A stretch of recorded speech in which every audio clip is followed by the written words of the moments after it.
Iran और Israel के बीच अब तबाही मचने वाली है, क्योंकि इसराइल लगातार ऐसी हरकतें कर रहा है जिससे इन दोनों के बीच तनाव बहुत बढ़ गया है। इसराइल लगातार उन लीडरों को टारगेट कर रहा है जो ईरान का समर्थन करते हैं, जिनको ईरान ने बनाया है।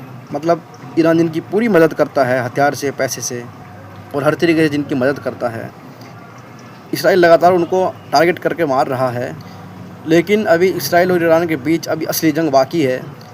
दोनों देश उसी की तरफ बढ़ रहे हैं।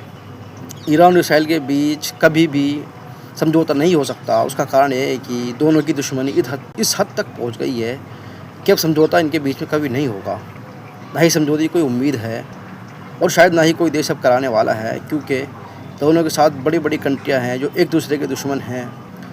और अगर ये युद्ध होता है तो सिर्फ ईरान और इसराइल के बीच नहीं होगा, क्योंकि ईरान के साथ उत्तर कोरिया, चीन और रूस जैसे ताकतवर देश हैं, तो वहीं इसराइल के साथ अमेरिका और नेटो जैसे देश खड़े हैं। और जो दोनों गुट हैं उनकी आमने सामने आने की संभावना है। यही बात बार बार इसराइल भी कह रहा है कि अब बहुत जल्द ईरान पर हमला करने वाले हैं। इसराइल लगातार बार बार ईरान पर हमले की धमकी दे रहा है, तो वहीं ईरान भी पहले से कह चुका है कि इसराइल का अस्तित्व मिटाना है। बात सिर्फ लड़ाई तक सीमित नहीं है। असल मुद्दा यह है कि ईरान और इसराइल एक दूसरे को ख़त्म करना चाहते हैं। इनकी दुश्मनी उस हद तक है कि ये एक दूसरे को देखना नहीं चाहते हैं।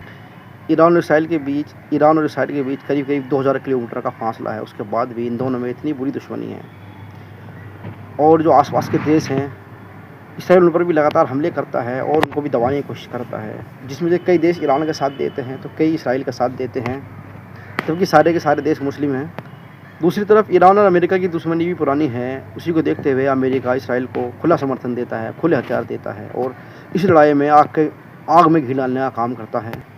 अमेरिका जिस तरह एक जिम्मेदार कंट्री है, उसने अपनी जिम्मेदारी इन दोनों के बीच नहीं निभाई है। अमेरिकी राष्ट्रपति डोनाल्ड ट्रंप लगातार ईरान और इसराइल के बीच युद्ध कराने की कोशिश कर रहे हैं और इसराइल को सारी जानकारी दे रहे हैं जो वो मांगता है, चाहे वो खुफिया जानकारी हो और चाहे वो ईरान के बारे में कोई भी जानकारी हो। इसराइल कोई भी काम अमेरिका की मर्ज़ी के बगैर नहीं करता। इसराइल कोई भी काम करने से पहले अमेरिका को रिपोर्ट करता है, उसके बाद ही वो कोई कदम उठाता है। इसराइल के चारों तरफ जितने मुस्लिम देश हैं वो करीब करीब इसराइल के दुश्मन हैं, लेकिन इसराइल फिर भी उनके बीच में रहता है, क्योंकि अमेरिका को उसका समर्थन है। और जब भी इसराइल कभी मुसीबत में फंसता है तो अमेरिका उसके लिए पूरी मदद करने के लिए आ जाता है और सभी दोस्तों से यारी भुला करके इसराइल की मदद करता है। मिडल ईस्ट के अंदर गज़ा वार की शुरुआत होने के बाद से मिडल ईस्ट के हालात बिल्कुल ख़राब हो गए हैं। मिडल ईस्ट एक आग के गोले पर बैठ गया है और यह बात ईरान और इसराइल खुद दोनों बोल रहे हैं कि अब असली जंग होनी बाकी है। ईरान लगातार उन गुटों को समर्थन करता है जो इसराइल के ख़िलाफ़ हैं और इसराइल पूरी ताकत के साथ उन पर हमले कर रहा है और उनको कमज़ोर करने की कोशिश कर रहा है। ईरान और इसराइल दोनों देश ताकतवर हैं, भले एक दूसरे को चेतावनी देते हों, लेकिन 12 दिनों की जंग के बीच दुनिया ने ईरान की भी ताकत देखी थी और इसराइल को भी देखा था, लेकिन इसमें सबसे ज़्यादा नुकसान इसराइल का हुआ था। हालांकि इस जंग में ईरान के बड़े कमांडर मारे गए थे, जो कि ईरान के लिए एक बड़ी चुनौती बन गई थी। और अब इसराइल का हूथी के प्रधानमंत्री को मार देना, फिर से एक जंग की शुरुआत कर देना है।